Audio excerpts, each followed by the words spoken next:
Sa town ng Magnolia, ipinakita ang isang maliit na apartment sa may tabing ilog. Doon pala nakatira ang nagngangalang Cobra, isang poison dragon slayer, na busy na pumapapak ng mushroom. Ngunit lumang codename na daw nito ang Cobra.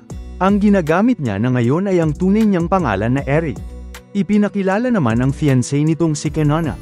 Bumibisita ito sa apartment ni Eric minsan, upang tumulong sa mga labahan at sa paglilinis. Si Kenana pala ay ang dati nitong snake partner. Hindi niya inakalang, tao pala ito na nasa katawan ng isang ahas. Tinanong ni Kenana kung bakit ito nakatitig sa kanya. Sagot nitong, wala naman daw. Ipinaalala naman nitong hindi raw siya pwedeng magbasa ng iniisip ng mga tao. Alam na daw yun ni Eric. Dito, malalaman nating, kaya pala niyang marinig ang mga iniisip ng iba. Siguro nga dapat daw ay naging Ear Dragon Slayer na lang siya, imbes na Poison Dragon Slayer. Binanggit ni Eric na nasurpresa daw siya nang malamang siya ang dating si Cobb Elios. Sagot naman nitong, wala na daw siyang maalala sa time na yon. At masaya naman si Eric dahil doon. Tinanong naman ni Kenana, kung si Eric daw ang nagpangalan sa kanya noon. Natigilan naman ito at hindi alam kung ano ang isasagot. Nag-blush naman si Kenana at sinabing, napakul daw ng pangalan na yon. Pero sa isip-isip nito, hindi naman talaga. Nagtaka naman si Eric at narinig ang inisip nito. Hindi naman daw niya nagustuhan yon. Sinabihan naman siya nitong, hindi na dapat siya nagbabasa ng iniisip ng iba. Tinanong siya ng fiancé niya, kung meron ba daw itong interes sa pagsali sa fairy tale. Sa tingin daw kasi ni Kenana, matutuwa ang master at pasasalihin ito. Tila hindi naman ito interesado at sinabing nagjo-joke daw ba siya. Inudyok naman ito ni Kenana, na at least ay i-check out lang. Puno daw ang fairy tale ng mahuhusay na tao. Napabuntong hininga na lang si Eric dahil dun. Kaya naman, makikitang, nagdesisyon silang bumisita sa Fairy Tale Guild. Pagbukas ng pinto, tila hindi ito na-impress at inisip nitong nakakairita ang mga tao dun. Palagi daw siyang sinasabihan ni Kenana na huwag makinig sa thoughts ng iba, pero hindi niya naman daw yun maiiwasan kung narinig niya lang bigla. Kaya naman, sigurado siya makakarinig siya doon ng marami. Napatanong naman ito kung naroon daw si Natsu. Sagot naman ni Kenana, na nasa long-term job ito ngayon. Napangiti naman si Eric at inisip na mahahanap niya ang mga nakakahiyang sekreto ni Natsu dun. Napansin naman ito si Gajil at Levi na nagkikwentuhan sa isang lamesa. Inisip ni Eric na hindi nga lang pala si Natsu ang natatanging Dragon Slayer sa guild na yon. Samantala, kinamusta naman ni Gajil ang nararamdaman ni Levi na sumagot na okay lang daw siya. Pero ang totoo, narinig ni Eric na sa isip ni Gajil, kabado ito dahil sa tingin niya ay hindi siya fit upang maging tatay. Habang concerned naman si Levi dahil baka pakainin ni Gajil ang anak nila ng iron. Si Lily naman, iniisip na bumili ng kiwi pag-uwi mamaya. Habang nagmamasid sa paligid, inisip ni Eric na naririnig niya lahat ng iniisip nila, kaya naman daw, ipagpatuloy lang nila. Next target naman ito ay sina Juvia at Kana. Pero kagulat-gulat na pare-parehas lang nasa isip nila. Si Kana, puro alak lang at si Juvia naman ay si Gray. Nainis naman si Eric at sana daw ay hindi niya na lang narinig yun. Pinag-usapan naman ni Jet at Droy na ikakasal na daw si Levi. Although nag-comment si Droy na good for her, iniisip nito kung late na ba para nakawin siya kay Gajil. Habang inamin naman ni Jet na gusto niya din si Levi. Dahil sa mga narinig nito, inisip ni Eric na tapos na ang guild na yon. Habang nagiinuman, napansin naman ni Macau at Wakaba si Eric na nagmamasid sa guild nila. Sinabi ni Romeo na fiancé daw yun ni Kenana. Tinanong naman ni Wakaba kung galing daw ba ito sa orasyon 6. Nagulat naman si Eric dun. Inisip niya ano daw ang meron sa matatandang yun na amoy alak lang at tobacco. Sinabi ni Macau na ik-ek lang daw nito ang guild nila hanggat gusto niya. Pero deep inside, ang iniisip nito ay ang mga stuff na ginawa niya na kay Kenana. Habang sinabi naman ni Wakaba na good guild daw ang fairy tale, sa isip niya, ito ay dahil madaming girls doon na nagpapakita ng skin. Inisip naman ng batang si Romeo kung sino kaya ang mas malakas kina Natsu at Eric. Sumagot naman si Eric na siya raw. Nagtataka naman ang tatlo dito. Sa gilid, napansin naman ni Mira Jane sina Eric at inisip na bagong miyembro ng fairy tale, kaya't winelcome niya ito. Sagot naman ni Liz Anna na nagmamasid lang daw ito for now. Nabasa ni Eric na ang nasa isip ni Mira Jane ay ano ang lulutuin sa hapunan, habang hopang naman si Liz Anna na curry ang ulam nila mamaya. Nabore-in naman si Eric sa kanila. Biglang lumapit si Elfman kay Eric, kaya't na-curious ito kung sino siya. Sinabihan lang ito ni Elfman na mag-enjoy, pero sa isip niya, lagot ito kapag hinawakan nito ang mga kapatid niya. Dahil dun, inisip ni Eric na mabait ito, pero hindi niya naman daw tatangkain na hawakan sila. Nakatitig naman ang Thunder God tribe dito at iniisip kung si Laxus ba o si Elfman ang pakay nito. Bigla namang lumapit at nag-angas si Laxus dito. Tinanong niya kung siya ba ang kasama nila. Noong kinalaban nila si Acnologia, sumagot naman itong oo. Ang iniisip pala ni Laxus ay kung gaano kabilis niyang mapapatay si Eric, whether 10 segundo lang, o baka 5, kaya na. Pero sinabi nitong ikinagagalakan niyang makilala si Eric at sagot nitong, napaka-disturbing daw ni Laxus. Bigla namang may kumausap kay Eric at sinabing, mukhang nag-enjoy ito sa pagbabasa sa iniisip ng iba. Nabahala tuloy siya at hinanap kung sino yun. At kung paano nito nalaman ang kapangyarihan niya. Napatingin siya kay Master Mackerel, pero parang tulog lang ito, kaya't hindi siya. Napansin naman nito ang isang lalaki na nakatitig sa kanya, at si Warren pala yun. Hindi siya makapaniwala sa telepathy skill nito. Habang nakaupo lang sa lamesa, kinausap siya ni Warren at sinabing, hindi only ang telepathy power niya. Pero kaya niya raw na kumausap sa mga may open channel dahil gusto nilang makinig. Nagpakilala ito sa kanya bilang si Warren Rocco, sabay ngiti. Hindi naman maipaliwanag ang ekspresyon ni Eric dito. Curious naman sina Max, Vegeta at Jonah, kung bakit ang creepy ng mukha ni Warren at mukhang uncool. Narinig ito ni Eric at pilit na pinipigilang matawa. Mukhang hindi raw kasi nababasa pala ni Warren ang iniisip ng iba. Sagot naman nitong, so what, naririnig niya naman daw ang kay Eric at sapat na yon. Gulat naman si Eric dito.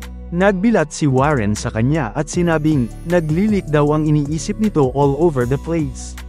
Inasar niya ito at sinabing, kaya niya raw magbanggit ng 10 bagay na gusto nito sa minamahal niyang si Kenana. Habang binabanggit ito isa-isa, hiyang-hiya naman si Eric at pinatigil ito. Napa-evil smile tuloy si Warren dahil nahuli niya ito. Pagka-uwi sa apartment nila, kinamusta ni Kenana kung ano sa masasabi niya sa guild. Halatang worried naman ito at ang iniisip niya lang pala, ay may mas nakakatakot pa kay Laxus at Urza dun. Sumagot itong imposible daw na sumali sa join na tulad nun. Sa isip-isip niya, tatandaan niya raw si Warren Rocco. Sunod namang ipinakita ay si Ichiya, na tinatawag ang sarili niyang hunky na head ng Wizard Guild na Blue Pegasus. Ang Blue Pegasus daw ay isang guild para sa mga magaganda at gwapo. Sumisilay si Ichiya sa bintana at inamin na, in love daw siya sa isang babae. Nakangudngud ang mukha ni Ichiya sa salamin at pinansin ang pabango nito. Ang pangalan pala ng babae ay Ana, at isa siyang guro. Pero ang katotohanan, ipinanganak daw ito, 400 taon na ang nakakalipas. At isa itong, nakakabilib na celestial wizard. Ancestor ito ni Lucy na mula sa fairy tale. Napatigil naman si Ana nang mapansing nakatitig sa kanya si Ichiya. Nang magtagpo ang kanilang mga mata, napangiti lang si Ana at si Ichiya naman, ay naging isang red pegasus sa kilig. Lipat naman sa isang mukhang fine dining restaurant, pinuri ni Ichiya ang pabango nito. Nag-blush naman si Ana at sinabing, palagi daw siya nitong dinadala sa masasarap na resto. Bigla namang tinanong ni Ichiya kung bakit nito naisip ang maging isang elementary school teacher. Sagot ni Ana, na gusto nito ang pagtuturo. Kung naalala daw nito, inalagaan niya noon sina Natsu at ang iba pa. Inamin naman ni Ichiya na minsan nakakalimutan niyang ipinanganak nga pala si Ana 400 years ago na. Nag-joke naman si Ana na nakikipag-date daw ito sa isang babae na 4 centuries old na. Lumapit naman si Ichiya at sinabing, walang mali doon. Isa pa, age is just a number. Tinawag naman itong charmer ni Ana. Pumorma si Ichiya upang halikan ito, pero nag-peace sign lang si Ana at sinabing, wag daw doon sa resto. Dapat daw lahat ay dumaan sa tamang order. Nag-agree naman si Ichiya dito. Kapag iniisip daw ni Ichiya si Ana, umakabog ang dibdib nito. Habang naliligo, sinabi ni Ichiya na sensitive siya sa mga pabango, pero hindi niya raw maiwasang mas maging particular sa sarili niya ngayon. Kaya naman naliligo daw ito thoroughly. Kinukuskus nito ng bawat sulok at parte ng katawan nito with utmost care. At paulit-ulit niya itong ginagawa, ng ilang beses. Nagsuot na ito ng robe pagkatapos at sinabing, ngayon tapos na ang fan service. Habang umiinom ng wine, sinabi ni Ichiya na meron daw bumabagabag sa kanya. Kung ancestor daw ni Lucy si Anna, ibig sabihin ay nanganak na siya. Pinagpawisan naman ito ng isiping, posibleng kasal na pala siya. Bilang isang lalaki, hindi naman daw ito nakakabawas ng appeal para sa kanya, pero ibang usapan daw ang ethics. Kaya naman, iniisip nitong tanungin siya tungkol dun. Gayunpaman, palagi lang daw sagot nitong lahat ay dapat nasa proper order. Ano daw kaya ang ibig sabihin nun? Pumikit ito at nag-concentrate, upang isipin ano ba ang dapat na itanong niya. Masyado namang blunt kung didiretsahin niyang tanungin kung kasal na ito, o may anak. Inisip naman nitong, paano kung tanungin niya kung gusto ba nitong ng mga bata? Pero halata naman daw na oo ang sagot. Kaya nga nagtuturo ito sa mga elementary students. Sumunod na araw, habang naglalakad sina Ichiya at Anna, paulit-ulit iniisip ni Ichiya ang tanong kung nais ba ni Anna ang mga bata. Kaya naman, nang makaipon ito ng lakas ng loob, kinausap niya si Anna. Humingi ito ng pasensya sa itatanong niya, pero kahit na hirap ito, nagawa niyang ilabas ang nasa loob niya. Tinanong nito kung nais daw ba ni Anna na magkaroon ng anak sa kanya. Nagulat naman si Anna sa napaka-straightforward na tanong nito, habang hiyang-hiya naman si Ichiya at ano ba raw ang pinagsasabi nito. Dahil hindi sumagot si Anna, kabadong-kabado ito at balak baguhin ang tanong. Pero nagseryoso muna si Anna, bago sumagot na, oo daw at gusto niya, sabay ngiti. Hindi naman makapaniwala si Ichiya dito. Lipat sa Blue Pegasus Guild, gulat na gulat si Naive nang malamang ganun ang ginawa nitong proposal. Napabilib naman si Ren dito habang kabaligtaran naman ni Jenny. Proud naming ibinide ni Ichiya na ikakasal na daw siya. Kaya't nag-sorry ito kay Erza dahil ngayon, na-realize niya na daw ang tunay na pag-ibig. Sa ibang lugar, tila kinilabutan naman si Erza dahil may nakaalala sa kanya. Curious naman si Jenny kung tinanong ba daw ni Ichiya ang nais niyang malaman dito. Sumagot naman itong hindi na daw yun mahalaga. Balik tanaw 400 years ago, ipinakita si Anna na may kausap. Sinabi nitong maglalakbay daw siya sa panahon kung saan sagana ang Eternanos. Nalungkot ito dahil marahil hindi na daw sila magkikita pa muli nito. Napaiyak siya nang sabihin, hindi niya hahayaang maputol ang bloodline ng Heartfilia. Kaya naman nakiusap itong alagaan niya ang anak nila at protektahan, ano man ang nangyari. Sumagot naman itong, gagawin niya daw yun. Habang pinupunasan ang luha niya, sinabi ni Anna na wala na daw siyang ibang mamahalin pa hanggat nabubuhay siya. Pero sinabihan itong huwag, ng kausap niya. Dagdag nito, dapat daw ay hanapin niya ang happiness. Sigurado daw itong makakakilala pa siya ng ibang lalaki na tulad niya. Umiiyak lang si Anna nang tawagin siyang Tatsuya. Balik sa present, yakap-yakap ni Anna si Ichiya at sinabing, tunay na wonderful na lalaki daw si Ichiya. Lipat naman sa Hawthorne, isang port city ng Giltina. Nagpaalam na si Jelal at sinabing, babalik na daw ito sa Ishgal. Sana daw ay maging safe ang paglalakbay nila. Nagulat naman si Lucy na hindi ito sasama sa kanila. At sinabi naman ni Gray na hindi pwede, dahil job ng fairy tale yun. Napatanong naman si Natsu kung bakit hindi pa ito sumabay sa Saber Gang pabalik. Tinawag naman itong idiot ni Carla habang sinabi naman ni Happy na gusto daw kasi ni Jelal ng unti pang oras kasama si Erza.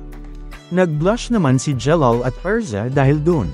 Iniwan naman nila ang dalawa at sinabi ni Gray na siguradong, madami pa daw silang nais sabihin sa isa't isa. Kaya naman, maghahanap na lang muna daw sila ng lugar na pagstayan. Dagdag ni Lucy, magtatanong-tanong muna sila tungkol sa Fire God's Castle. Clueless naman si Natsu at tinanong, ano pa ba ang sasabihin ni na Erza at Jelal sa isa't isa. Tinulak na lang tuloy ito ni Lucy at sinabing, bigyan muna daw nila ito ng time alone. Na-awkward naman ang dalawa dahil doon. Inamin ni Erza na napakalaking tulong ni Jelal dahil nakasama nila ito. Itinanggi niya naman yun at sinabing, masaya lang daw siya na naresolba na nila ang tungkol sa White Witch. Sinabi naman ni Erza na hahanapin na nila si Ignia, ang natitirang Dragon God. At malapit na daw matapos ang journey nila. Ngumiti lang si Jelal at sinabihan itong bumalik ng safe. Syempre naman daw, sagot ni Erza, miss na din daw nito ang guild ng fairy tale. Sinabi naman ni Jelal na pagbalik nito, pwede ba daw siyang tulungan nito at irekomenda. Gulat naman si Erza nang ma-realize na, finally, naisip na nitong sumali. Oh, sagot ni Jelal. Ayaw niya na daw isipin pa ang nakaraan. Nais daw nitong sumali sa fairy tale at mag-move forward. Alam niya naman daw na hindi ibig sabihin nun ay mabubura na ang mga krimen na ginawa nito. Niyapos naman ito ni Erza at sinabing, roll pa daw nila ang red carpet para sa kanya. Sigurado raw na matutuwa ang master dito. Nagkatingin naman sila nang magkadikit ang mga mukha at na-awkward, sabay parehas na nag-blush. Nag-sorry naman si Erza habang sagot naman ni Jelal na okay lang daw. Ngumiti ito at inamin na nais niya raw sumali sa fairy tale. Kaya naman, kailangan daw na bumalik ni Erza matapos ang trabaho nila. Nangako naman si Erza na gagawin yun. Samantala, ipinakita ang paligid ng Hawthorne at ang mga establishmento dito. Isa na doon ay ang Peacock Salon. Sinabi ng bartender sa loob na never niya pa daw narinig ang tungkol sa Fire God's Castle. Palagi daw may dumadayong mga adventurer doon para sa mga local flavor kaya naman, madami na daw siyang narinig na istorya tungkol sa mga halimaw at labyrinths at kung ano-ano pa. Tinanong naman ni Wendy kung meron daw bang guild sa malapit. Napataas kilay naman ang bartender at sinabing, hindi daw nababagay sa salon ang mga bata. Tinanong niya kung anak ba siya nila Lucy na itinanggi naman nito. Sagot ni Natsu na tignan niya daw mabuti sila. Ibang-iba raw ang kulay ng buhok ni Wendy sa kanila. Sila daw ni Lucy ay pink at blonde ang buhok, kaya naman ang anak nila ay. Napatanong naman ito kay Lucy kung ano kulay nga ba ang kalalabasan noon. Nanlaki naman ang mata ni Lucy at sinabing, paano niya raw malalaman. Naalala naman ni Gray na meron silang dalawa na anak sa Edolas, at yun ay si Nasha. Nabanggit naman ni Lucy na meron din daw anak doon si Gray with Juvia. Nagulat naman ito at sinabing, ibang mundo naman yon. Wika naman ni Happy na si Gray ang nag-bring up ng tungkol dun. Sumabat na si Carla at muling tinanong, meron daw bang malapit na guild doon? May sumagot namang oo na customer doon sa lugar na yon. Napatingin naman sila kanya, tinawag naman itong Brian ng bartender, at sinabing mga outsiders daw sila kaya't pabayaan niya na ito. Sagot naman ni Brian na nagugutom daw ito. Kaya naman, tumayo ito at lumapit sa kanila. Pinansin niya sina Happy at tinanong kung mga pusa daw ba sila, mukhang masarap daw kasi. Paglilinaw naman ni Happy na hindi sila pagkain. Ngumiti lang si Brian, habang may ibinatong dice at sinabing Rumbly Tommy.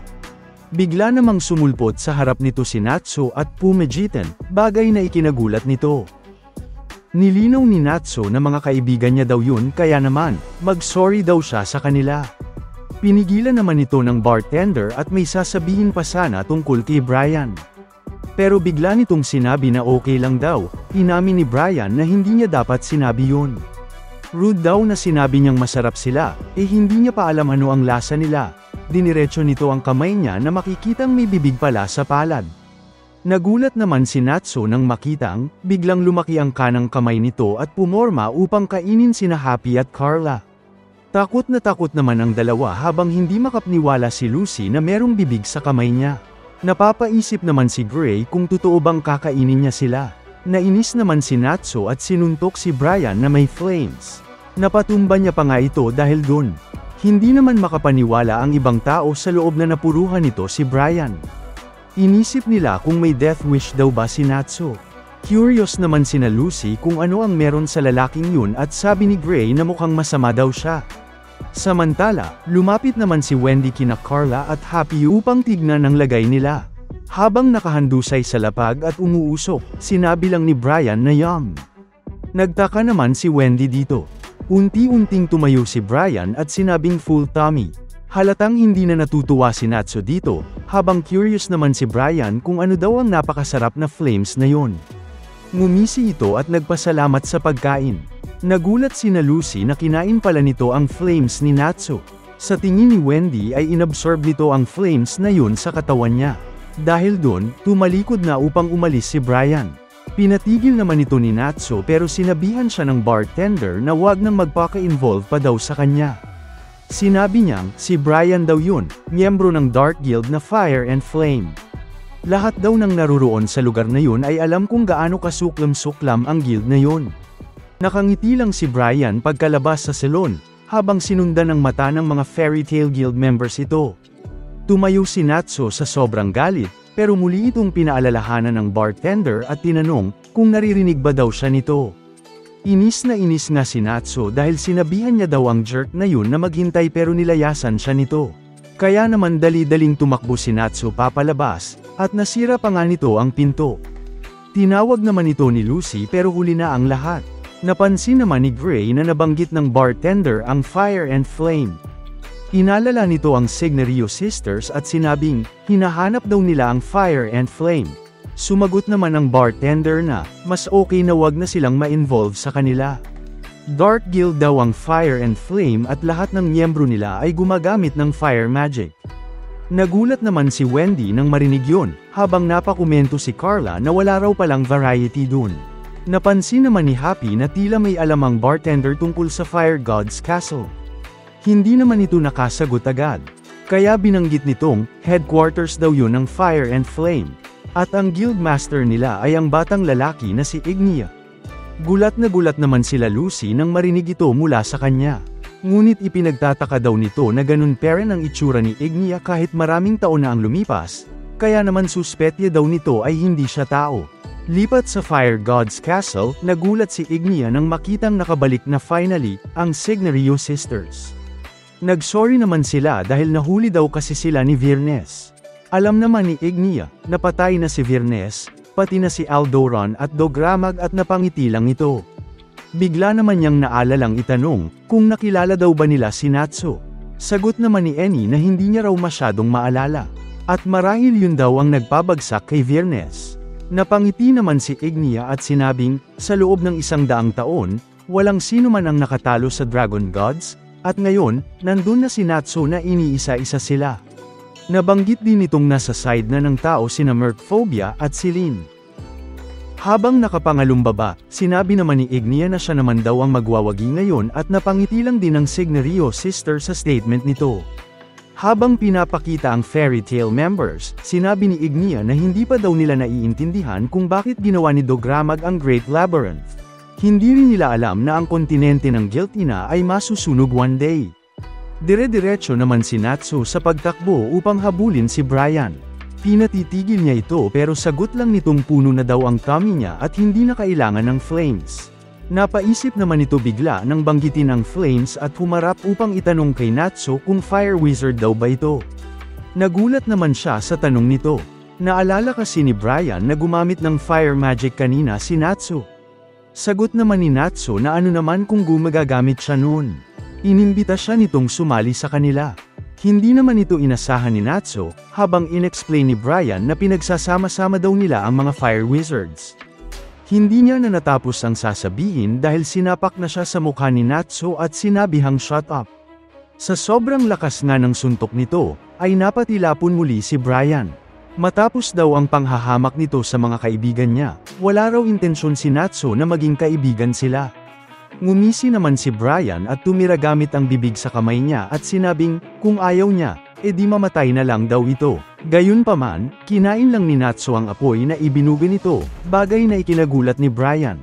Ginaya siya ni Natsu at nagpasalamat sa pagkain. Hindi naman inasahan nito na kumakain din pala ng flames si Natsu. Hinamo naman siya ni Brian kung sino sa kanila ang kayang kumain ng napakarami at kung sino ang maunang babagsak. Ngumiti lang si Natsu at sinabing, hindi niya daw gusto ang crappy flames nito. Naghanda na nga ito upang gamitin ang Fire Dragon magic niya at nang marinig ito ni Brian, nagulat siya. Ginamit sa kanya ni Natsu ang Fire Dragon Talons o napakalakas nitong Fire Enhanced Kick at pinatamaan ito sa ulo. Gayunpaman, parang hindi na bahala si Brian dito, na bigla na lang bumuka ang hat at naging bibig. Hindi naman ito inasahan ni Natsu at naipit ang paa niya sa hat nito. Pilit naman nitong hinayla ang paa niya upang alisin doon pero hinagis ito ni Brian kaya't napatilapon si Natsu sa malayo. Hindi naman makapaniwala si Brian na fire dragon ito at na-realize na siya pala ang Natsu na binabanggi ni Ignia. Nagulat naman si Natsu nang marinig ang pangalan ng Fire Dragon God. Sinabi ni Brian na inutusan daw sila ni Ignia na dalhin si Natsu sa kanya kapag nakita nila ito. Tinanong nito kung sasama daw ba siya sa kanya. Ngumiti lang si Natsu at sinabing, "Syempre naman, pero kailangan muna daw niyang kausapin ang mga kasama niya." Sumagot naman itong hindi na daw kailangan. Nagtaka naman si Natsu sa sagot nito ang napansin ang kakaibang amoy. Nagulat siya pagkatalikod nang mapansin na tila naging abo na ang paligid at nawala. Sinabi ni Brian na nag-disappear na daw ang past nito. Hindi matanggap ni Natsu na naging abo na lang bigla ang buong town. Sumangot naman si Natsu upang tukuyin ang nangyari pero na-realize nitong hindi amoy sunog. Hindi naman inasahan ni Brian na mabilis na ma-realize ito ni Natsu. Unti-unti namang nawala ang usok sa paligid at muli nang makikita ang town. Nagulat naman si Natsu na back to normal na ang lahat. Sa di kalayuan, may nagsabi na ang flames daw nito ay nagpapakita ng mga illusion, gayunpaman, nasengot niya ito. Tawang-tawa naman ang lalaki. Tila hindi naman impressed si Natsu, habang tinawag itong Raj ni Brian at sinabing panauhin daw nila yon. Habang tumatawa, sinabi ni Raj na alam niya daw since nanunood lang siya kanina pa. Hindi ba raw siya ang batang hinahanap ni Ignia? Pinansin naman nito ang pink na buhok ni Natsu at pinagtawanan ng tumalon siya sa lapag. Tinanong ni Raj si Brian kung ano yung pink na kinakain nito pero hindi niya raw alam, isa pa, busog na daw siya. Bigla naman naalala ni Raj na purple sea urchin pala ang naisip niya sa buhok nito. Hindi ba daw matinik yun? Tanong ni Brian. Lumapit naman si Raj kay Natsu at hinawak-hawakan ang buhok ni Natsu upang tignan kung nakakatusok ito. Sinuntok naman ito Natsu sa sobrang inis pero bigla lang itong nawala sa harap niya. Tawang-tawa naman si Raj sa gilid dahil illusion lang daw yun. Binanggit naman ni Brian na dadalhin daw nila si Natsu kay Ignia. Pumayag naman si Natsu at hahayaan niya daw na dalhin nila siya kay Ignia. Pero kanina pa daw siya naiinis sa kanilang dalawa kaya naman susuntukin niya muna daw sila parehas ng isang beses muna. Muli, natawa na naman si Raj at tinanong kung hindi ba daw nito nakita ang fire illusions niya. Sa tingin niya raw, ay hindi nito kayang patamaan siya. Huminga naman ng malalim si Natsu, bago nagpakawala ng napakalakas na apoy. Ngumisi lang si Raj at sinabing, sinasayang daw nito ang oras niya. Kayang-kaya daw kasi niyang mag-blend sa surroundings gamit ang illusion magic niya. Gayunpaman, sinabi ni Natsu na alam niya na daw ang amoy nito. Kaya naman, kahit nawala sa paningin niya si Raj, natukoy niya pa din ang lokasyon nito at pinatamaan. Hindi naman ito inasahan ni Raj na walang kahirap-hirap na na-atake ni Natsu. Sa likod, makikita namang naghanda na si Brian upang next na lumaban. In-stretch nito ang kamay niyang may bibig upang hulihin si Natsu, pero tumalon lang ito sa kamay niya. Nagulat naman si Brian pero sinabi ni Natsu na alam niya na din daw kung paano ito gumalaw. Nainis naman si Brian dahil puro dada daw ito, kaya bamuka ulit ang hat nito at makikita ang matatalas na ipin dito. Wala namang katakot si Natsu na sinuntok ang ulo ni Brian, bagay na ikinagulat niya. Hinayaan lang ni Natsu na makain ang kamay niya dahil ang move palang balak nitong gamitin ay ang Fire Dragon's Flame Elbow. Napakalakas naman ng ataken yon. Pero namagitan si Raj upang tulungan ang kasama nito. Inamin ni Raj na magaling si Natsu, pero ginamitan niya ito ng Fire Illusion Furious Wave. Nakulong sa loob ng illusion si Natsu kaya napatawa naman si Raj. Ngunit kinain lang ni Natsu ang flames na yun, bagay na ikinagulat ni Raj. Naubos ni Natsu lahat yun at pumorma upang suntukin ito. Isang beses lang daw ang sinabi niya, pero nag-sorry si Natsu kasi sisipakan niya daw ta ulit. Lumapit ito kay Raj at ginamit ang Flame Dragon's Iron Punch, gayunpaman, may hamarang at gumamit ng Flame Shield dito. Kaya naman di napatamaan ni Natsu si Raj. Nagulat naman si Natsu sa nangyari habang natuwa sina Brian at tinawag ito ni Raj na si Leka. Komento naman ni Leka na ang init daw ng kamao nito. Isa rin pala siyang miyembro ng Fire and Flame. Hindi naman makapaniwala si Natsu na isa-isa silang nagsisidatingan. Mukhang susuntukin niya rin daw ang bagong dating na si Leka. Pero pumorma ito at gumamit ng Fire Make Magic. Nagtaka naman si Natsu na nakagawa ito ng Flame Short Sword. Hindi siya makapaniwala na may fire version ng magic ni Gray. Pero kung apoy naman yun, confident siyang makakain niya ito. Gayunpaman, nagulat ito nang biglang inespada siya ni Lekka. Nakailagman si Natsu, hindi niya matukoy ano ang meron sa apoy na yun. Muling ginamit ni Lekka ang Fire Make Magic at this time, Fire Make Flame Lance naman. Kaya nakulong si Natsu sa isang massive na pillar of fire. Sa loob, nagtataka naman si Natsu kung bakit hindi niya makain ang apoy nito. Humudyat naman si Lekka kay Brian na oras na daw. Kaya naman, pinahaba ulit nito ang kamay niya at nakuha si Natsu sabay kulong sa napakalaking kamao nito. Sinabi ni Lekka na dadalhin na daw nila siya sa Fire God's Castle. Napabilib naman si Brian kay Lekka, samantalang tawang-tawa pa din si Raj at inisip bakit siya sinuntok nito. Sinabihan naman ni Lekka na si Raj na daw ang bahala sa mga kaibigan ni Natsu at Yumokey naman ito. Pero dagdag niya, huwag daw nitong galawin yung Erza. Curious naman si Brian kung bakit. Sagot nitong, ang second in command daw kasi ng Fire and Flame ay nais itong pagbagsakin personally. Sa kabilang dako ng town, makikitang may humarap kay Erza. Ito pala ang tinutukoy ni Lekka na second in command ng Fire and Flame na si Wed. Tinanong ni Erza kung may kailangan daw ba ito. Hindi na sumagot si Wed at hinatak na lang bigla ang espada nito. Gulat naman si Erza dahil nasa town proper sila at tinanong kung nababaliw na ba daw ito. Wala namang pake si Wed na hinanda ang naglalagablab niyang espada. Nagtaka naman si Erza nang makita ang flame sword nito. Pumorma na nga ito upang umatake. Kaya naman, no choice na si Erza kung hindi ang lumaban. Nagpalit na ito ng armor at sumagot na hindi niya raw alam kung sino siya pero kung binunot na daw nito ang espada niya, then dapat ay handa itong ma-cut down. Naglabanan na nga ang dalawa gamit ang kanilang mga espada. Ang mga tao naman sa paligid ay kinabahan kaya't napatakbo sila. Winasiwas ni Wed ang espada niya at umatake naman pabalik si Erza. Gayunpaman, dahil sa apoy nito, nag-crack ang espadang gamit ni Erza at naputol. Hindi niya naman ito inasahan at nagulat, kaya't dali-dali siyang tumalon patalikod at nag-requip. Ginamit nito ang Fire Empress armor niya na kayang mag-lower ng destructive power ng flame attacks. Sumugod naman muli si Wed habang dalawang espada na ang winield ni Erza. Finally, nakapalag na ito at hindi na naputol ang espada niya. Nagpakawala naman ng tila tornado attack si Wed kaya napaatras si Erza. Tumama ang apoy nito sa bangka sa likod ni Erza kaya naman nasunog yun. Tinanong tuloy ni Erza kung sino daw siya at sagot naman itong, tunay na skill daw sa espada si Erza base sa reputasyon nito. Hindi raw ito nagtataka na siya ang number 1 with a sword sa Ishgal. Itinanggi naman ito ni Erza at sinabing, marami pa daw na mga tao sa Ishgal ang ka-level niya. Nagpakilala naman itong si Wed, siya raw ang number 1 sa espada sa Guild Ina. Napakomento naman si Erza sa confidence nito sa skills niya at tinanong ano daw ang pakay niya sa kanya.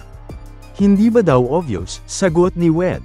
Nais niyang malaman kung sino sa kanila ang mas malakas. Nag-sorry naman si Erza dahil hindi raw siya interesado doon. Hindi naman makapaniwala na ganun ang sagot nito na nagwi-wield ng blade. Sinabi naman ni Erza na hindi daw para maging best siya ang espada niya, bagkus ginagamit niya daw ito upang protektahan ang mga kaibigan niya.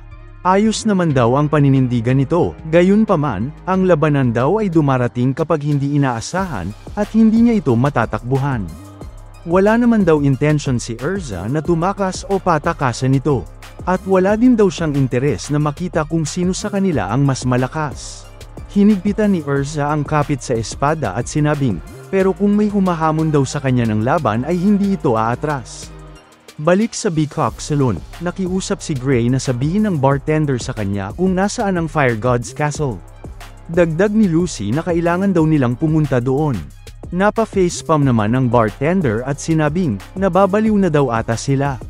Pero pati na sina Happy at Carla ay nakiusap dito. Napansin ni Happy na hindi pa din nakakabalik si Natsu, at na-curious naman si Wendy, kung saan ba ito nagpunta. Tinanong tuloy siya ni Carla ano ang problema.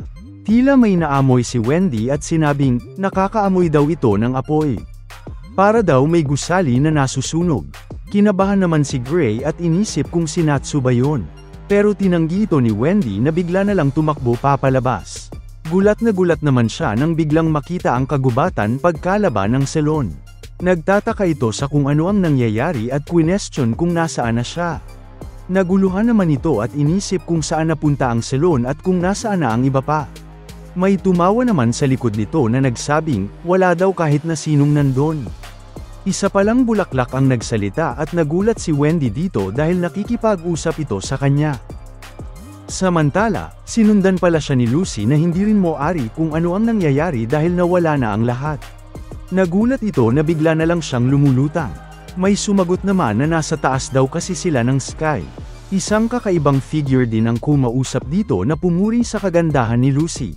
Tinanong pa nga siya nito kung okay lang ba daw na maglaro sila ng cuddle game. Hindi naman makapaniwala si Lucy na isang talking jello pala siya.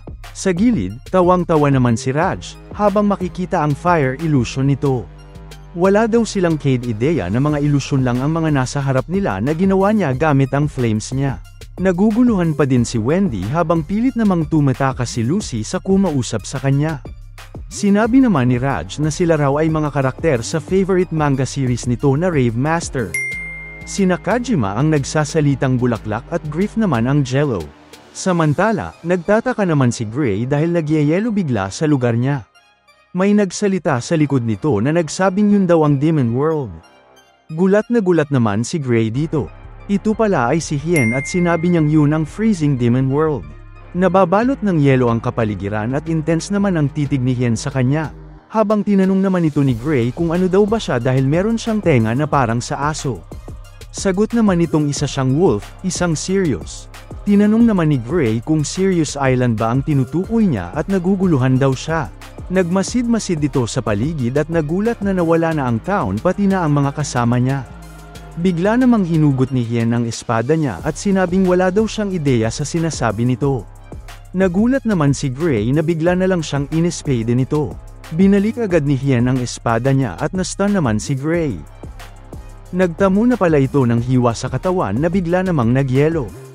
Hindi niya ito inasahan at pumorma naman si Hien upang gamitin ang Sirius-style Camellia, kung saan aatakihin ito ang target ng multiple slashes habang naguhugis Camellia petals ang snow. Dahil sa ataking ito, pumorma naman si Gray upang gamitin ang Ice Make Icebringer magic. Nakagawa ito ng espada na ikinagulat naman ni Hien.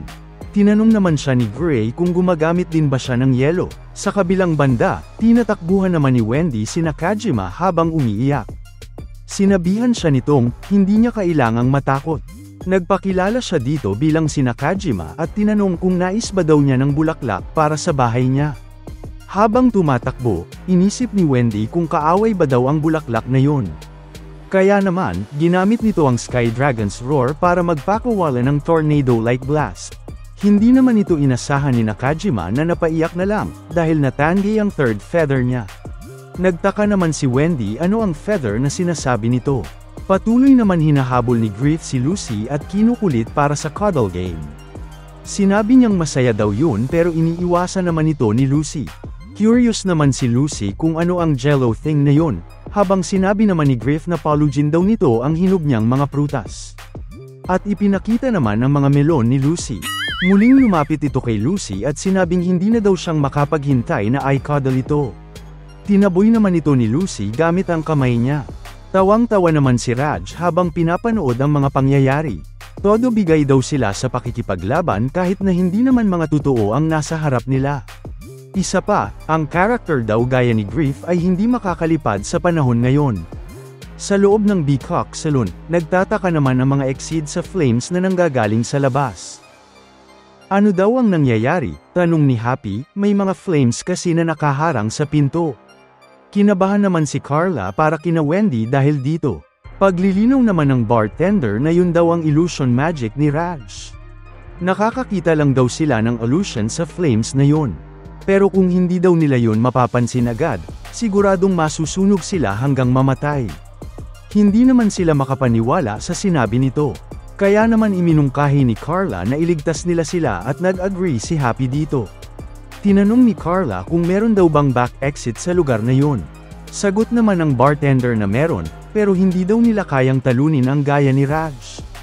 Confident namang sumagot si Happy na sino ba daw ang kausap nito. Dagdag ni Happy, mga fairy tale wizards din daw sila. Patuloy pa din ang labanan nila Hein at Gray, napakomento naman si Hein na not bad at binalik ito ni Gray sa kanya. Samantala, muling ginamitan ng Sky Dragon's Roar ni Wendy si Nakajima, habang sinipa naman ni Lucy ang jello na si Griff. Ginoaid naman ng bartender ang dalawang exit palabas sa kabilang exit at nang makalabas, inisip nilang magmasid mula sa taas. Pagkalipad, napansin naman nila na may lalaki sa may bubong na pumapalakpak pa nga.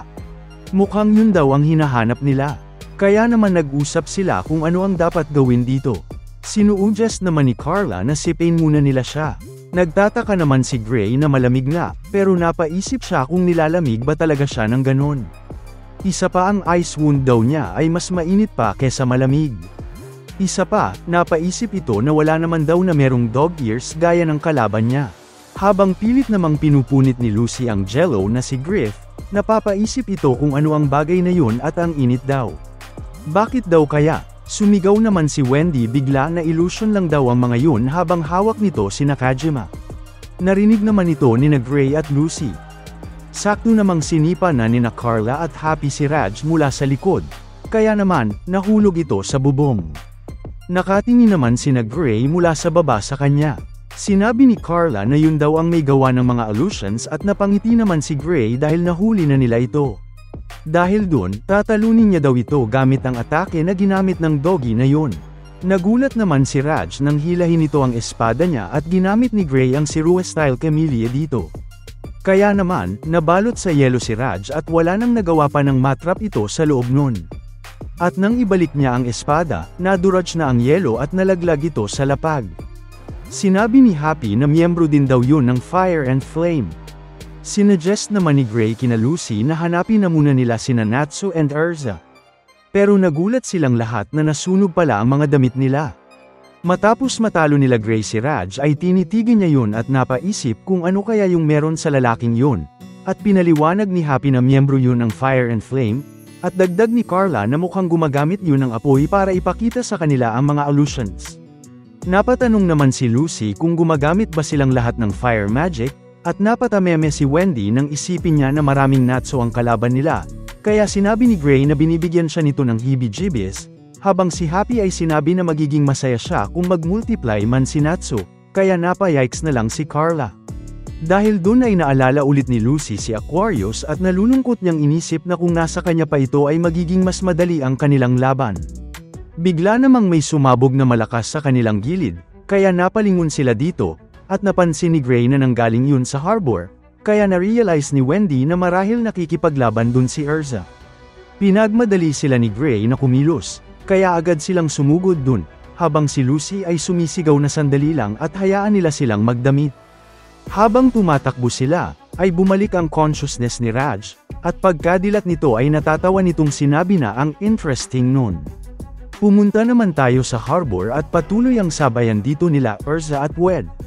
Nag-clash ang kanilang mga espada dito, at nang mapa-atras si Erza sa lakas ng swing ni Wed ay agad siyang nag-requip sa iba pa niyang armor, at ginamit niya naman dito ang Armadora Fairy at sumugod muli.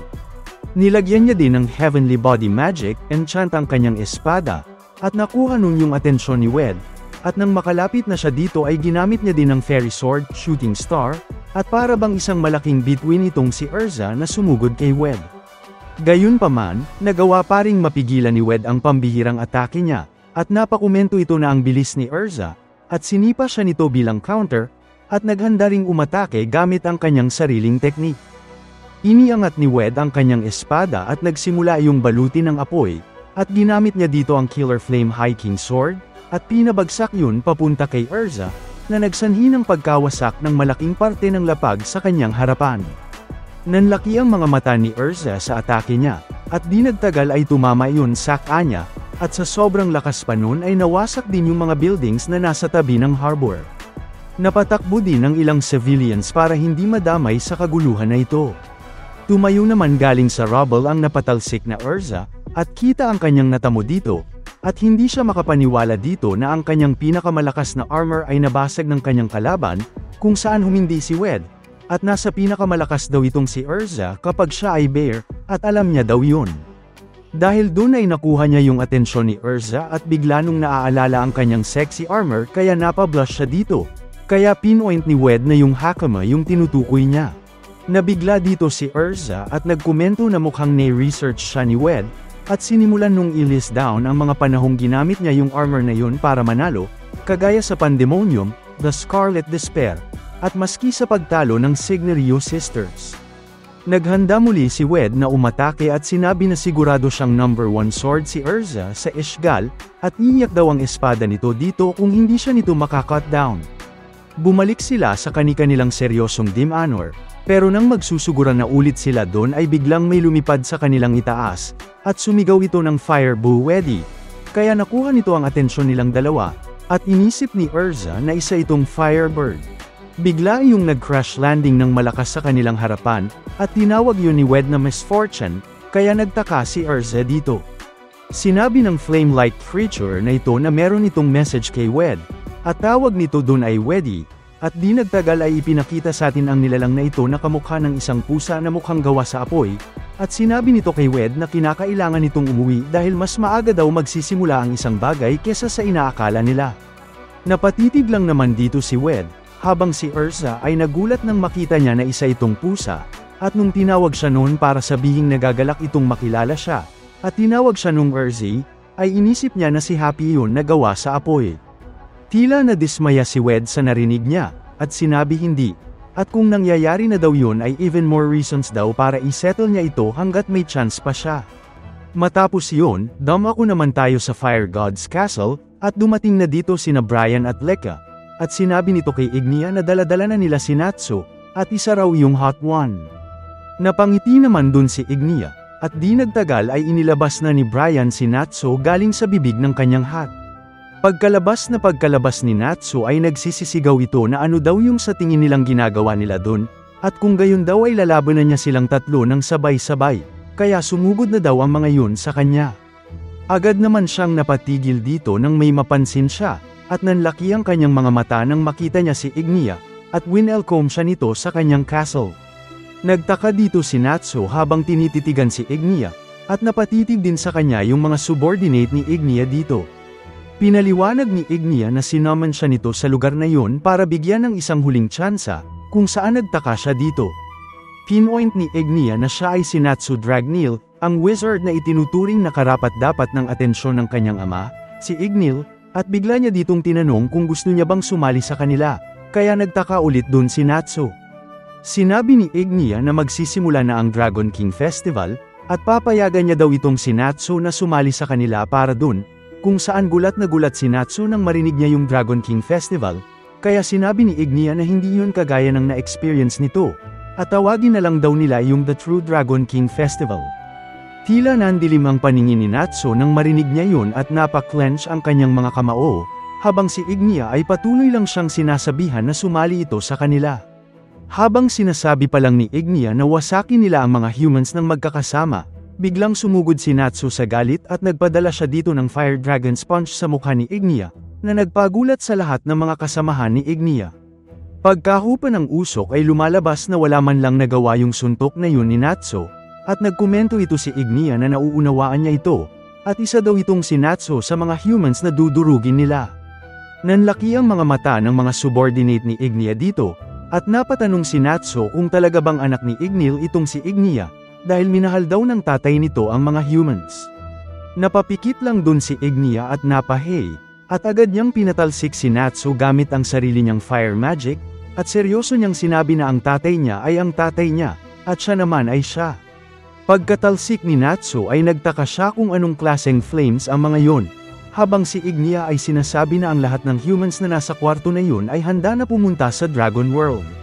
Nanlaki ang mga mata ni Natsu at napatanong kung ano yung Dragon World, kaya pinoint ni Ignia na hindi daw ba ay sinabi na nito sa kanya yon, at sinabi na ang True Dragon King Festival ay isang festival ng humans and dragons. Binalot ng intense na aura ang paligid habang nagtititigan silang dalawa, at meron namang nag-flash galing sa ceiling ng kwarto, kaya nakuha nun yung atensyon ni Natsu. Biglang bumagsak dito ang isang malakas na itim na beam, at mukhang merong dumating dito, at naglabas iyon ng malakas na impact sa lapag, kaya napatanong sila Natsu kung ano yun. Biglang nagkomento yung dumating dito at kinwestiyon ng sinabi ni Ignia na isa yung Festival of Humans and Dragons, at sinabi na hindi yun tama. Kita ang pagtataka sa mukha nila Natsu at Ignia habang tinitignan kung sino yung dumating dun, at bigla tayong bumalik sa sitwasyon nila Erza at Wed, at nagulat si Erza dito nang sabihin ni Wed sa kanya ang tungkol sa True Dragon King Festival, at pinaliwanag din ni Wed dito na kapag nagsimula na yun ay hindi na niya masesettle ang mga bagay-bagay kay Erza. Sinigawan naman ni Miss Fortune si Wed na wag masyadong magkwento kay Erza, at bigla nilang narinig ang malakas na beam na bumagsak sa lapag, kaya nakuha nun yung atensyon nilang lahat, at biglang nag-alala dito si Miss Fortune at una ay inisip niya na nagsimula na yun, pero agad niyang napansin na ibang bagay yung nangyayari dun, at lalo siyang nag-alala nang makita niyang nanggaling yun sa Fire God's Castle. Nagulat din dun si Wed, at agad niya yung sinabihan na kinakailangan na nilang bumalik dun. Dumating naman sa eksena sila Gray, at agad nilang tinanong si Erza kung okay lang ba ito, at nang mapansin nila ang mga kasama nito dun ay naisip ni Carla na mga Fire and Flame members ang mga yun. Si Happy ay napatingin naman kay Miss Fortune, at nang titigan niya yun, ay tila lumiwanag ang mga mata nito, at nagpatibok yun ng kanyang puso. Kaya na-fall na naman dito si Happy dahil ang cute daw nitong Firecat. Inalok nito ni Happy si Miss Fortune ng isda, at nairita naman si Carla sa kanya. Sinubukang tawagin ni Miss Fortune ang pangalan ni Happy at dinagdagan niya din yun ng letter Y sa dulo, at nang tinititigan niya yun habang may hawak-hawak na isda, ay napatili na din siya dito at napakomento na ang cute niya din, kung saan ginaya siya ni Happy tinanong kung ano ang kanyang name. Kaya napatameme na lang sa gilid si Carla habang sinasabi na nagiging chummy na sila sa isa't isa. Agad na inaya ni Wed si Miss Fortune na umalis, at nang marinig nila Gray yung pangalan nito ay inisip ni Lucy na kabaligtaran yun ng Happy, kung saan sinabi ni Miss Fortune kay Happy na baka tadhana ito, habang si Happy ay sumang-ayon. Dahil napipilitang umalis si Wed dito ay kita ang pagkadismaya sa kanya habang sinasabi na mukhang kinakailangan na nilang bumalik, at pinilit niya na lang ang sarili niya na talikuran si Erza at sinabi na magkita na lang silang muli kung hahayaan man daw sila ng tadhana, kung saan naiiritang napatitig lang sa kanya si Erza. Si Gray naman ay sumigaw na sundan na nila yung light beam dahil nanggagaling daw yun sa Fire God's Castle, pero napaisip muna dun si Lucy na kung ano ba yung ilaw na yun, at di nagtagal ay inisip niya na black magic yun. Pagkatapos nun, bumalik tayo sa Fire God's Castle, at patuloy ang pagbagsak ng itim na beam of light dito, na nagpapataka at nagpapakaba sa mga nandon. Seryoso nang tinanong ni Ignia ang nilalang na bumagsak dun kung sino ba ito, at nagsimulang pagpaliwanag ang nilalang na ito na merong laban na naganap sa Ishgal isang taon na ang nakalipas na tinatawag na Dragon King Festival. Isa daw yung labanan sa pagitan ng humans ni Acnologia, at isang Black Wizard. Tinawag ng nilalang na ito si Ignia na Fire Dragon God, at pinpoint na may kulang ito para sa Dragon King Festival, at habang unti-unting nawawala ang black light na nakapalibot dito, ay sinabi nito na kinakailangan niya ng isang Black Wizard. Nanlaki ang mga mata ni Natsu at Ignia at tila nakaramdam sila dito ng immense pressure, at lumalabas na si Ferris ang dumating dito, at pinakilala nito ang sarili niya bilang si Black Wizard Ferris, at sasali daw ito sa laban na yon. Kita ang pagtataka sa mukha ni Natsu habang tinititigan nito, habang si Ignia ay napapakomento sa isip niya na nararamdaman niya sa babaeng yun si Acnologia. Nginitian sila dito ni Ferris matapos yun magpakita, at habang nakatitig silang dalawa dito ay biglang nag-iba ang naramdaman ni Natsu at natuwa siya nang makita niya ito, kaso nga lang ay ibang-iba daw ang itsura nito, kung saan iri lang siyang tinitigan ni Ferris. Dahil doon ay masayang inisip ni Natsu na marahil siya ay ang Ferris sa Edolas, kaya gulat na napatanong si Brian na hindi daw ba na ang Magic World ay nabaliw, at ginamit niya dito ang term na reprieve, kung saan sumang-ayon sa kanya si Lekka at narinig daw nito na hindi sila makakagamit ng magic dun. Sinabi naman ni Ferris na maraming mundo ang nag-e-exist sa universe na yon, at sinasabi daw na nagko-contain daw ang lahat ng iyon ng versions ng pare-parehong tao. Halimbawa na lang daw na yung siya ng Edolas ay isa lamang babae na naninirahan sa countryside, at ang siya naman sa Elantir ay isang White Shrine Maiden na hina-harmonize ang magic ng mundo nito. Ano naman daw ang ibig niyang sabihin tanong ni Natsu, kaya pinpoint niya na siya ang Ferris ng Earthland. Napangisi dito si Ignia at sinabi na wala siyang pake kung sino ito, pero ayaw niyang nandito ito. Kinwestiyon niya din na isang Black Wizard itong si Ferris, At patay na daw si Zereth, at maski si Acnologia. Gulat na gulat ang Signa-Ryu twins at si Natsu nang marinig nilang banggitin ni Ignia ang pangalan ni Acnologia. At nung na-mention niya daw yun ika ni Natsu, ay bakit nararamdaman niya daw si Acnologia dito kay Faris, kaya pinaliwanag ni Faris na isa siyang Black Wizard at isang Black Magic Dragon, Pitch Black Wings. Naghandang umatake si Ignia habang sinasabi na ang interesting nito ni Faris, pero nasa kalagitnaan daw siya ng pakikipag-usap kay Natsu tungkol sa importanteng bagay, kung saan napatameme si Natsu at napatanong na talaga ba. Nang ipapadala na ni Ignia yung atake niya ay seryoso nitong sinabi na pwede ba ay umalis itong si Faris sa dinaraanan nila, kung saan nonchalant lang dito si Faris habang tinatanong na kung tama ba ay takot itong si Ignia kay Acnologia, at iniangat niya din dito ang kanyang kamay para tapatan ang atake ni Ignia. Nagsanhi ang kanilang atake ng malakas na impact, at nang magsalpukan yun ay nagsanhi yun ng malakas na energy blast sa dalawang gilid ng Fire Dragon's Castle. Kita ang takot at kaba sa mukha nila Brian at ng iba pang kasapi ng Fire and Flames nang makita ang eksenang ito, habang nagngitian lang sila Ignia at Faris matapos hamupa ang atake nila. Nang titigan nila maigi yung kamay ni Faris na ginamit niya sa pambihirang ataking yon, ay nanlaki ang mga mata nila Ignia at Natsu dahil sa itsura nun, at tila hindi sila makapaniwala dito. Nang ipa-point pa lang ni Natsu na may kamukha ang kamay na yon, ay ipinaliwanag ni Faris habang ipinapakita sa atin ang isang parte ng laban nila Ignil at Acnologia, ay sinabi niya na kinagat ni Ignil yung kamay ni Acnologia dito at pinutol niya yun, at nang makita niya daw ang severed left arm nun ni Acnologia ay binigyan siya nun ng power. Ang power of Black Darkness. Siya daw ang will ni Acnologia na na-embody, at ang nilalang nawawasak sa lahat. Nanlaki ang mga mata ni Ignia nang marinig ito pero agad niyang ibinalik ang composure niya at inutusan ang Signa-Ryu sisters na gawin na nila ang kung anumang bagay ang tinutukoy niya dito, kung saan sumunod ang magkapatid, at pinaglapit nila ang kanilang mga kamay, na gumawa ng isang maliwanag na fireball. Unti-unting binalot ang sisters ng apoy, at kita ang pagtataka sa mukha ni Natsu dito, habang ang ngiti ni Faris ay naglaho na.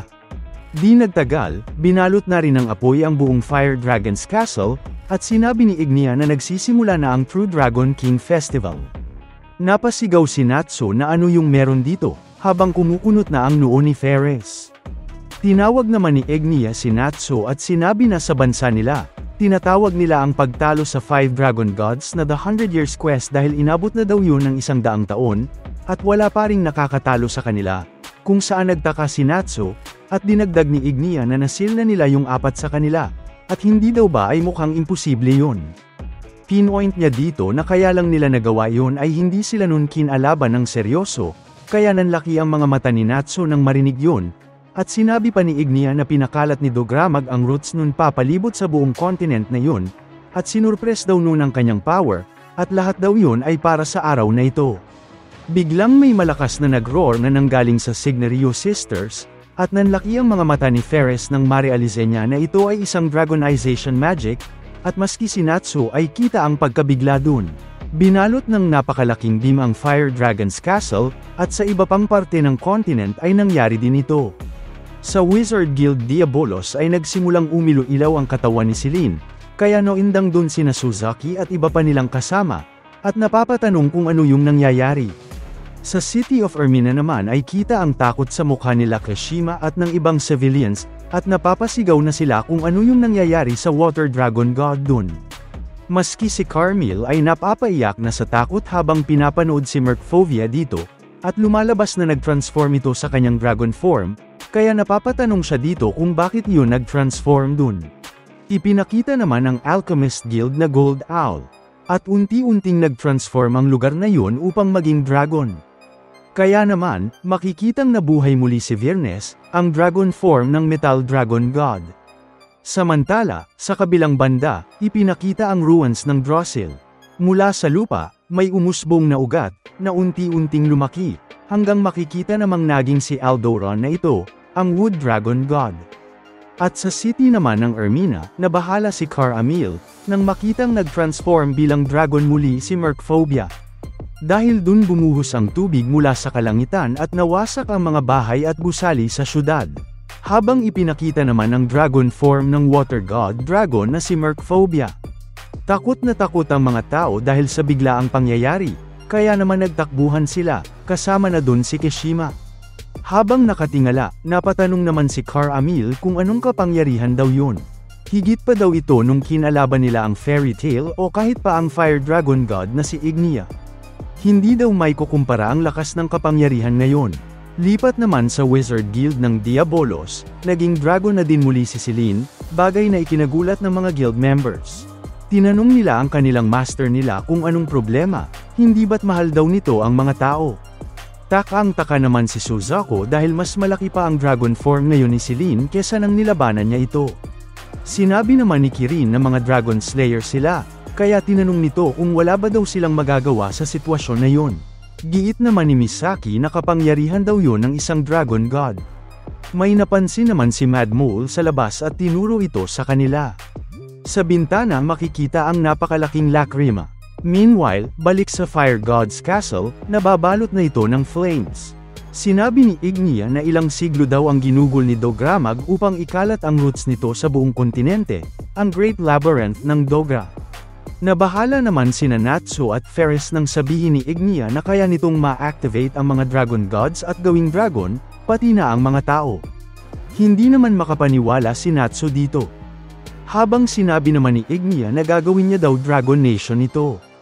Tulad na lang ng nangyari 400 taon na ang nakakalipas, magkakaroon na muli ng mundo kung saan ang mga dragon ay malayang makakalipad sa kalangitan. Napangiti naman si Ferris nang marinig ito at sinabing interesting daw. Kung ganon, wawasakin niya na lang parehas ang mga tao at mga dragon. Yun naman daw ang will ng left arm niya mula kay Acnologia. Napaisip muna si Natsu bago sabihin, siya naman daw ay lalaban para sa sangkatauhan. Haharapin niya daw silang dalawa, si Ignia at ang Black Magic Ferris. Kaya naman, hinamon niya itong lumapit dahil all fired up na daw siya. Nagtataka naman sina Lucy, Urza, Gray at Wendy dito. Bigla pa lang napunta si Natsu sa lugar, kung nasaan ang iba pang Fairy Tail Guild members. Gulat na gulat naman siya nang makita sila. Inamin ni Gray na pinakaba daw niya sila, habang sinabi naman ni Wendy na nasa Magia Dragon daw sila. Dagdag ni Urza, ginamit ni Eleftheria ang magic nito upang ibalik siya doon. Nag-sorry naman si Eleftheria dahil doon at sinabing, may malaking pangyayari daw. Emergency daw, sabi ni Athena, kaya naman transport nila siya pabalik doon. Sinabi naman ni Natsu na meron din daw something big na nangyari sa kanya. Na-curious naman sina Happy kung ano ito at iminungkahi ni Carla na magpalitan sila ng impormasyon. Balik sa Fire Dragon God Castle, nagtataka naman ang Fire and Flame members na bigla na lang naglaho si Natsu. Sinabi ni Eni na kapangyarihan daw ito ni Eleftheria. Sa gilid, napatawa naman si Ferris at sinabing game on, kay Ignia. Tinanong niya ito kung magtatagumpay ba ang Dragon World niya o hindi kaya ang Black Magic World niya. Unti-unti na din itong nawala at tinanong kung baka mga tao ang manalo.